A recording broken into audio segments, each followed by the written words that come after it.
सबसे पहले मनोज सर, मैं आपसे शुरुआत करूंगा। सरकार कह रही है कि कोई संकट नहीं है, राज्य हाय तौबा मचा रहे हैं, पावर कट करने की बात कही जा रही है। क्या यह संकट काल्पनिक है या यह संकट वास्तविक है?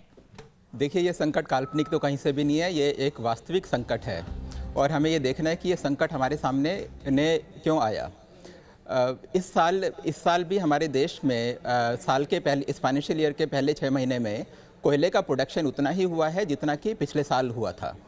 तो इस समस्या का मेन कारण ये है कि कोरोना के बाद जो हमारी रिकवरी हुई है, वो रिकवरी जितना किसी ने भी सोचा था उससे कहीं ज़्यादा फास्ट है।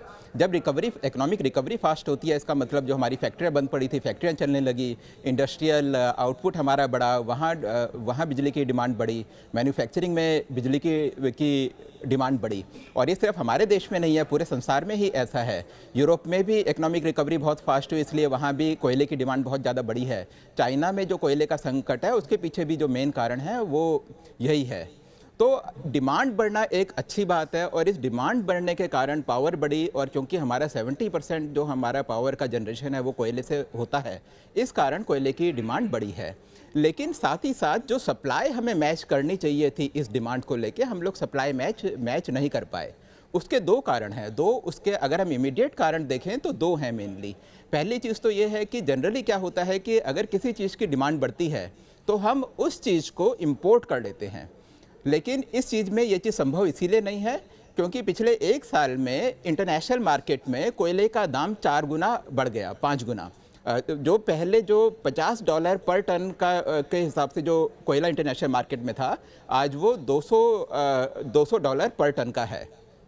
और इस कारण हमारे पिछले 2 महीने में जो एवरेज कोयले का इंपोर्ट होता है वो उससे पहले के महीने का एवरेज करें तो 30% कम हो गया है। ये भी एक कारण है कि हमारे देश में कोयले का संकट उत्पन्न हुआ है।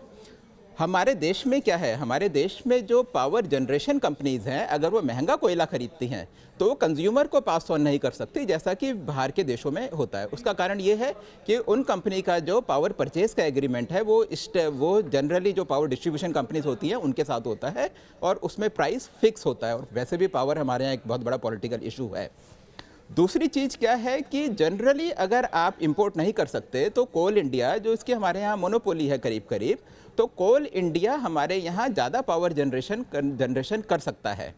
लेकिन इस बारी क्या हुआ कि जो बारिश अगस्त के महीने में ख़त्म हो जाती है वो अक्टूबर तक चली, तो इसलिए जो ओपन पिट जो माइंस होती हैं जहाँ से कि हम ज़्यादा प्रोडक्शन कर सकते थे, वहाँ से भी प्रोडक्शन हो नहीं पाया।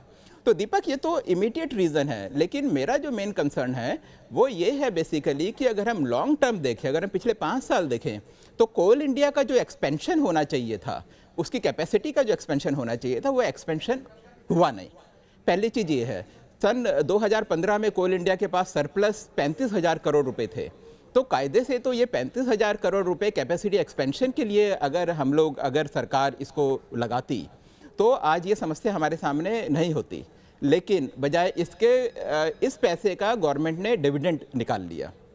जो भी शेयर मार्केट में इन्वेस्ट करता है उसे मालूम है कि उसे कोल इंडिया का शेयर डिविडेंड के लिए खरीदना है, उसे 8%, 10%, 12% का डिविडेंड उसको मिलेगा ही मिलेगा। तो एक चीज़ तो दीपक ये है। दूसरी चीज़ क्या है कि प्राइवेट पार्टिसिपेशन जो कोल में होना चाहिए था वो किसी कारण से हो नहीं पाया।